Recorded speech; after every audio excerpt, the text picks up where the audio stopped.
السلام علیکم ورحمۃ اللہ وبرکاتہ۔ اس ویڈیو میں ایک عبرتناک اور سچا واقعہ لے کر آیا ہوں۔ میں چیچا وطنی پنجاب سے تقریر کر کے جا رہا تھا۔ کچھ ساتھی ساتھ تھے۔ ایک آدمی کو دیکھا، چارپائی پر بیٹھا تھا۔ مکھیاں اس کے پاس بنبنا رہی تھیں۔ عجیب حالت تھی۔ چہرہ زرد ہے، غبار اور گرد ہے۔ عجیب درد، نہ اس کا کوئی ہمدرد ہے۔ مجھے سمجھ نہ آئی یہ کون ہے۔ میں اس کے قریب گیا تو کہنے لگا، او مولانا، ادھر تشریف لائیے۔ پیلے دانت، ہڈیوں کا ڈھانچہ، کمزور سانچہ۔ اس کے پاؤں پر ایک کپڑا پڑا ہوا تھا۔ اس نے کہا، مجھے عبرت سے دیکھو۔ ابھی آپ کی تقریر کی آواز یہاں آ رہی تھی اور میں سن رہا تھا۔ کہنے لگا، یہاں میرا مکان تھا، دکان تھی، کاروبار تھا۔ میں کون تھا؟ میں ایک شیر جیسا انسان تھا، لیکن اب بھیک مانگتا ہوں، اور اب کوئی بھیک بھی نہیں دیتا، بلکہ مجھ پر لوگ لعنت کرتے ہیں۔ کہنے لگا، غور سے سننا، عبرت کی بات بتا رہا ہوں۔ اس نے میرا ہاتھ پکڑا اور کافی دیر تک روتا رہا۔ کہنے لگا، میں وہ بد نصیب ہوں جس نے اپنی ماں کے چہرے پر جوتے مارے ہیں۔ استغفر اللہ۔ کہنے لگا، ایک رات اپنے بد کردار غنڈے دوستوں کے ساتھ سینما دیکھنے گیا۔ واپسی پر گھر پہنچ کر ماں سے کھانا مانگا تو ماں نے شرم دلائی۔ ساری رات آوارہ گردی کرتا ہے، کبھی پولیس پکڑتی ہے۔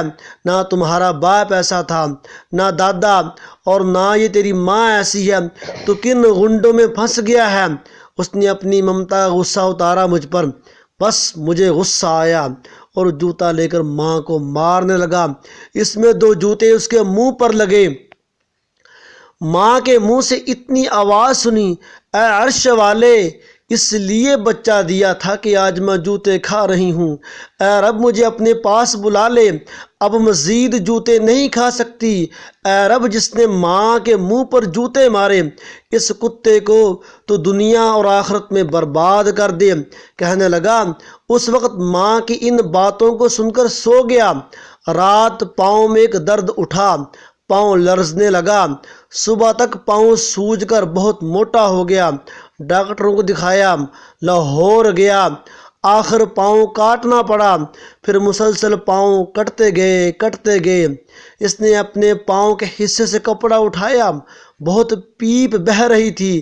کہنے لگا، یہ زخم نہیں، ماں کی بد دعا ہے، اللہ کا قہر ہوا مجھ پر۔ ماں تو رو رو کر 1 ہفتے میں چل بسی۔ جائیداد گئی، مال گیا، بیوی گئی، بیٹے گئے۔ 4 سال سے یہاں پڑا ہوں، پیپ مسلسل بہہ رہی ہے۔ ایسے لگتا ہے کہ ہر وقت کتے کاٹ رہے ہیں، نیند نہیں آتی۔ گزرنے والے کہتے ہیں، یہ وہ لعنتی ہے جس نے اپنی ماں کو جوتوں سے کتے کی طرح میرے سامنے روٹی پھینکتے ہیں۔ بیٹوں کو بلاتا ہوں، نہیں آتے، ابا نہیں کہتے۔ کہنے لگا، مولانا، مجھے روٹھا رب راضی کرا دو۔ ماں کے ایک لفظ نے اللہ کے قہر سے مجھے برباد کر دیا۔ اتنا کہہ کر وہ گر پڑا اور روتا رہا۔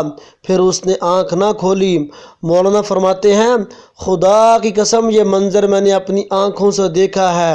اے اللہ، تو ہمیں اپنے والدین کا فرما بردار بنا دے، آمین۔ اس سچے واقعے کو سب دوستوں کے ساتھ ضرور شیئر کریں۔ شاید کوئی نافرمان موت سے پہلے توبہ کر لے اور اپنے اللہ کو راضی کر لے اور ماں باپ کے لیے دعائے خیر شروع کر دے۔ امید ہے آپ کو یہ ویڈیو پسند آئی ہوگی۔ تجوید ٹی وی کو سبسکرائب کریں اور بیل آئیکن دبا دیں تاکہ آپ کو ہر آنے والی دینی، اسلامی، اصلاحی معلومات اور وظائف کی ویڈیو وقت پر ملتی رہے۔ السلام علیکم ورحمۃ اللہ وبرکاتہ۔